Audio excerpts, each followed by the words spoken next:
right here we have Prometheus, and he averages about 90 watts of power. And this is where Plex and MB run and my home surveillance.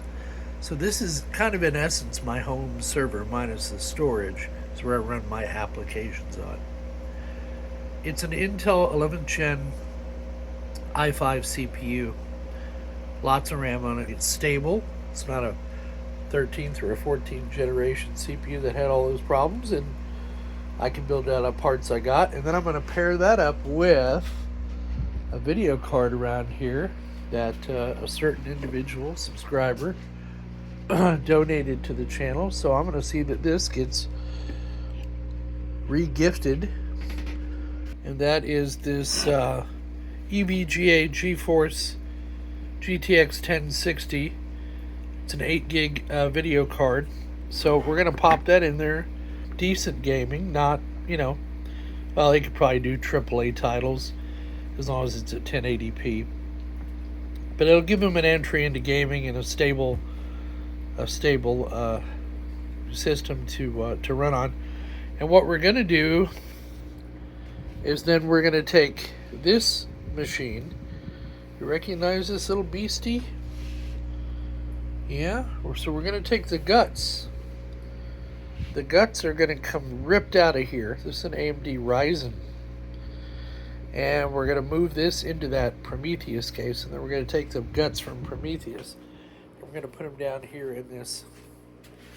I guess it's a suitable gaming case. I mean, it's a tall tower and it's white, but it's got a see-through side, and I can put some some sparkle inside of it, some LED glow, and I don't know. We'll figure something out. Make it look pretty. Yeah, let's get it started. First things first, though, I've got to move some stuff around. I've still got a virtual machine over there on Prometheus that needs to come over the Super Epic temporarily until I can, I may just put it there permanently, I don't know. But it's my secondary domain controller, because right now my secondary domain controller is running on Prometheus under Hyper-V, and we're not going to be putting that on the new Prometheus. I don't think we're going to run Hyper-V on the new Prometheus, although it works fine. I just really don't have a need for it. But anyway, let's get it started. This is going to take a process. This is going to be a process because unfortunately it's currently under another server that I use for clients, and I cannot bring it down. So it's going to be fun trying to get that equipment out of the rack, but I'm up for it. So here's Prometheus, just if you need a reminder. So this is an i5 10400, 64 gig of RAM, NVIDIA Quadro K620 plus the built-in Intel card, plus an Intel X540 10 gig networking card, plus four, oh wow, I didn't even know those were there. Plus I have 4 hard drives in this drive case. So, plus I have this SSD over here, which is not doing much of anything. So, let's get this motherboard out of here. This is what I'm going to build a new gaming rig. So let's get started. Alright, so we've got everything installed. I got the motherboard moved into the case where Prometheus was. The motherboard we're going to donate is right there. It's a gigabyte. It's all I use. So H470M DS3H. Good board. Good CPU. 10th gen. Intel i5. So here's the Aorus motherboard installed in the case. We've got the GTX 1650 video. We've got the Sparkle Intel Arc. We've got the HPA controller going to control these 4 drives. And we have a 4600G AMD Ryzen 5 processor in there that also gives us onboard Vega graphics. So we got triple graphic threads. And the drives are working. I can see the data. The surveillance system is actually, all the software is reinstalled. I've got Plex, MB, both up and running and restored. All their data's intact. Everything's working. It just came back up. It took me about half an hour to get everything back up and running. And it is plugged in. I decided to forego the 10 gig networking card for now. Really don't need a 10 gig NIC in this machine, because it's, it's streaming video and not a lot at a time, so it's really not getting hit a lot of the time. This is, the idea with this unit is to have it be the home server, other than storage. There is a bit of storage on here, but it's in a stable bit drive pool. And right now we're pulling at about 104 watts with the surveillance software running. And you can see that's working. There you go. Here's the CPU. You can see there's some graphics being used. I've set up the Blue Iris to use the, if I can find my mouse pointer, to use the NVIDIA GeForce card for encrypting the video or encoding the video. So it uses the NVIDIA for that, and then uses the Intel Arc for transcoding. I can't form a thought tonight. I'm very tired. There you go. So I opted to put this old case back to use. This is my old full tower. It's kind of limited, really, what you can do with it. As you can see, I kind of got a janked 3.5-inch hard drive in here on some brackets. This has a GeForce GTX 1060 donated by Medicurb. Thank you for that. It's got a 256 gig NVMe SSD drive in there. It's got 64 gig of RAM. This is an gigabyte motherboard. I forget the exact model. It's the, I don't think it's the Oris. No, it's got DDR4 RAM in it, 64 gig. Anyway, it's a nice little machine. It's a 10th gen i5 10400 processor, and this is going to be my remote gaming unit. Now, I toyed with the idea of putting Proxmox on here and running then Windows under Proxmox, but I got to thinking to myself, why do I want to complicate things? This is just going to be a unit that I can game on. It's strictly dedicated towards gaming. That's why I've got a 4 terabyte Spinning Rust hard drive in there. Thanks again from Medicurb. And really, I don't need this machine to do much else. For some reason, the power LED on this is burnt out. The hard drive LED still works. I've got USB on the front. I've got a dongle here for my game controller right here. And we needed up the cables, and there it is. It's on the back. Good little unit, this one. And so what I'm going to do is I'm just testing it now. I've booted it. I put everything back together, put all the slot covers back on. And what I'm doing now is just hooking it up to power and to network. And then I'm going to see if I can remote into the thing and shut it down remotely and do what I need to. And then it will be moving into this rack over here where this small mid-tower unit is. The big case over there, the anchor, I really don't use that anymore. But we're going to put the gaming unit right there. And then that will give me the ability to, if I want a game or if I want to play a game or test games or whatever, I can log into a machine remotely and take it over. And I'm going to tell you something I've discovered on remote gaming. Just, and this is from a non-gamer, but I'm going to share with you what it is what I discovered. All right, now our favorite part of any gaming video, and that is the benchmark tests, which I don't know. I'm rather new to building gaming machines. But one thing I discovered rather quickly was that the 1060 card that was donated by Metagerb could barely do 1080p, and that's not his fault. It's just an old gaming card.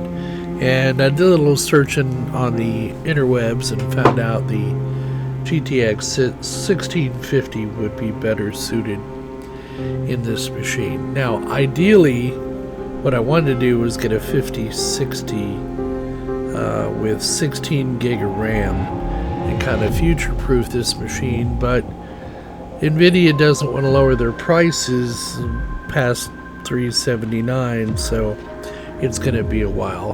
Before I spend $400 on this machine, I'll spend easily $200 for another RTX 3060 with 12 gig. But those are future plans, because this machine, now you're probably asking yourself, Joe, why aren't you future-proofing this and preparing it for 1440? Well, because I will never be a 1440p kind of gaming guy.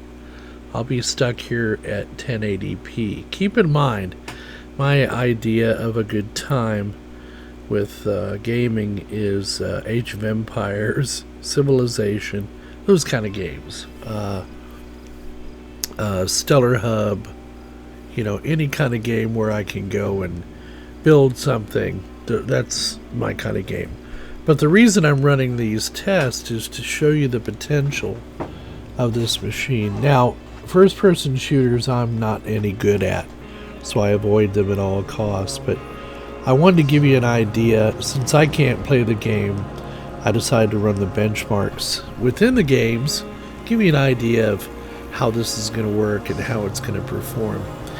And when I had the 1060 in there, even I could tell we were getting 30, 35 frames per second. Just wasn't doing really well. And the other thing you need to pay attention to is, like on the newer games, they require a lot of CPU oomph as well. So when I built that Dell T1700 with the i5-4690, that's only a 4-core processor. The i5-10400 here is what, 6 and 12? 6 cores, 12 threads, something like that. So you've got much more headroom. So on a game that not only requires graphics like this game obviously does, but it obviously also requires CPU cycles, because it was up around 50 or 60%. Same thing with Marvel Legends, this one, which I'll never play, but I know some of you will, and you want to see what kind of performance you can get. Now, something odd happened here is that it would stutter, and it would just stop. And at other points, the audio would drop out. You'll see them here on the playback. Now, mind you, I captured all this with a capture device over USB 3. It wasn't the capture device there, the audio just dropped out. It was the actual machine just kind of said, wait a minute, I don't want to do this. Now, what caused that, I don't know. But you can see this machine is well adapted to playing 1080p, even Marvel Legends, which, again, I'll never play, but I know some of you out there will. And you probably want to get kind of an idea of how it's going to perform if you were to build something like this. Now, this 10400 I bought, 2 years ago on a lark, and then I bought an 11400 right after that, after the 11th gen came out, because I wanted to switch back from AMD to Intel, and now I'm coming back to AMD. But anyway, I've got these wonderful machines here, this i5-10400 that's suited to gaming, and I've never had a machine dedicated to my own gaming needs. Now, initially I was going to build this unit to give to a neighbor kid, and turned out he was an ungrateful little sod, and his grandpa decided not to give it to him. So I said, well, I'll just keep it for myself and kind of rub his nose in it. So, because he had the potential to have a gaming machine. I would have, at his age, what was he, 11 or 12? I would have killed to have a machine this powerful, but Now he can't have it. I'm going to keep it, and I'm going to play games on it. So it's unfortunate, but it's what happens when you behave like a brat. So anyway, moving on. So again, a game I'll probably never play. I played this with my nephew years ago. Shout out to you, Nate. And we had a lot of fun playing this game, especially putting hookers in the trunk. But I digress. That didn't really happen. But he told me about it, but I never was. It was like, you can't really do it. Yeah, you can. I was like, all right. It was late. I didn't want to see it. I went to bed and let him put hookers in the trunk. I guess it's a thing with Grand Theft Auto. But it also gives the machine, the CPU, and the GPU a good run for its money. And I just wanted to see what kind of performance I could get, because I don't know how to tweak these games either. I don't know how to change settings to get the best performance. So when I benchmark these, I just do them at 1080p and that kind of thing. Now, I also ran Firestrike and a couple of other Unigen. Are those Unigen? No. I ran a couple other programs like that, Time Spy, Firestrike, that kind of thing. And they performed very, very well. The one thing that this card does not have are those, what are they called? Oh, the GTX series is lacking them. You can only get them in the RTX series. Somebody will help me in the chat. I believe it's called ray tracing. So there is no ray tracing available, which is why I will probably end up getting a used 3060 RTX 12 gig. Not only will that give me the ability to kind of run some of these games. Now, I've noticed in the last few years games aren't getting any better. Not a lot more people are playing the newer games because they're just kind of, they're just not as good as they used to be. But I'll have something powerful enough to play all the old titles plus the AAAs, and I think a 3060 would be the sweet spot. And I can use that card for local inference or local AI if I needed to. So I just wanted to show what you could do, like we did with that Dell T1700, that you can just build even a gaming unit out of parts you have laying around. Really, it doesn't, your mind is the only thing keeping you from having a higher end gaming machine. You could do it on that T1700. I did some of the same tests on it. But this one will be my dedicated gaming unit moving forward. In fact, it's got a place under the table right behind me as we speak. And there you go. I'll let you finish watching the Lara Croft benchmark, and then we'll come back at the end on the other side and talk a little bit more.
So here she is in her permanent home.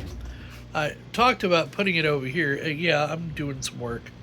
I talked about putting it over here, but that's not a good idea. I have this wonderful desk over here. As you can see, it's a hot mess right now, but I have it over here for my M1 Mac Mini or M2 Mac Mini, whatever that is. So I decided this would be a great place to put my gaming unit. And also, I don't like that case because it's old, it's got LEDs burned out. I want to get a bling case with fans that spit out multicolored lights, and you know, I just not a big fan of that case. It does have a little glow in the side from a fan, and it has booted up, and it is running great. So there's my keyboard. I even got myself a gaming mouse, if you can believe it, of all things. If I can find the box here, I'll share it with you what model it was. And this is it. It's the Taipan Pro model M810RGB Pro. It's a nice little mouse. It's a glowy mouse. It's nice and glowy, and it feels really good in the hand. It was easy to program. It was hard to find the software, but it was easy to program. Comes with its own little dongle chingadero right there. And am I recording? Yeah, I am. And yeah, it's a really nice mouse, and it matches this Corsair keyboard, which is blingy, not really a gaming keyboard. But I figured if I'm gonna get a mouse, I might as well get one that's comfortable. And this one claims to have a 10,000 DPI response time. And it's rechargeable, 100 milliamp hour or 1,000 milliamp hour lithium-ion battery to me in Click Life. And I think it was like $23, $24. It was well worth the money I paid. Let's see if I can log in. It's been off because I've been working on moving some solar stuff around. And as you can see, I've kind of... Well, Joe, what are you doing with your 24-volt Victron system? Spoilers. But suffice it to say, there's some major changes coming to my solar setup. But there's my gaming. Yeah. It says the mouse is offline, but I think it's working fine. And I've got my afterburner set up and all that good stuff. So yeah, I'm quite happy with my gaming unit. These are the final specs on it. Bring it up here. Go to performance. So we got an i5 10400 CPU. We've got 64 glorious gigabytes of RAM. We've got a G drive here, which is our gaming drive. That's a 4 terabyte. We have an SSD drive here, NVMe, 256 gig Ethernet controller. Then we have the GeForce GTX 1650, which will be changed, but it is a 6 gig card. That's why it provides good performance. And then the Intel UHD graphics built in. And those are the specs on this machine. So yeah, again, Uncle Joe's not much of a gamer, but I just wanted to show you what you can do with stuff even you have laying around. I didn't even realize this is much better suited to be a gaming rig than it is to be a server. So that's why I made the decision to go ahead and upgrade the hardware, or got the hardware out of Prometheus and put it into here. Well, there you go, folks. We hope you found the video entertaining and informative. As always, please click the like button. Leave your comments in the comments section. Give us a like. Subscribe if you're not already. You know, all the rigmarole. Donate if you're so inclined. And thanks for your patience on this video. We'll get some more coming out to you here soon. Don't forget to come back and see us again, and don't forget we'll see all of you on the other side. Have a good weekend. I've been watching old Unky Joe. From Texas heat to where the cacti grow. Fixing server solar power in the land. Hoping that his plans all stand.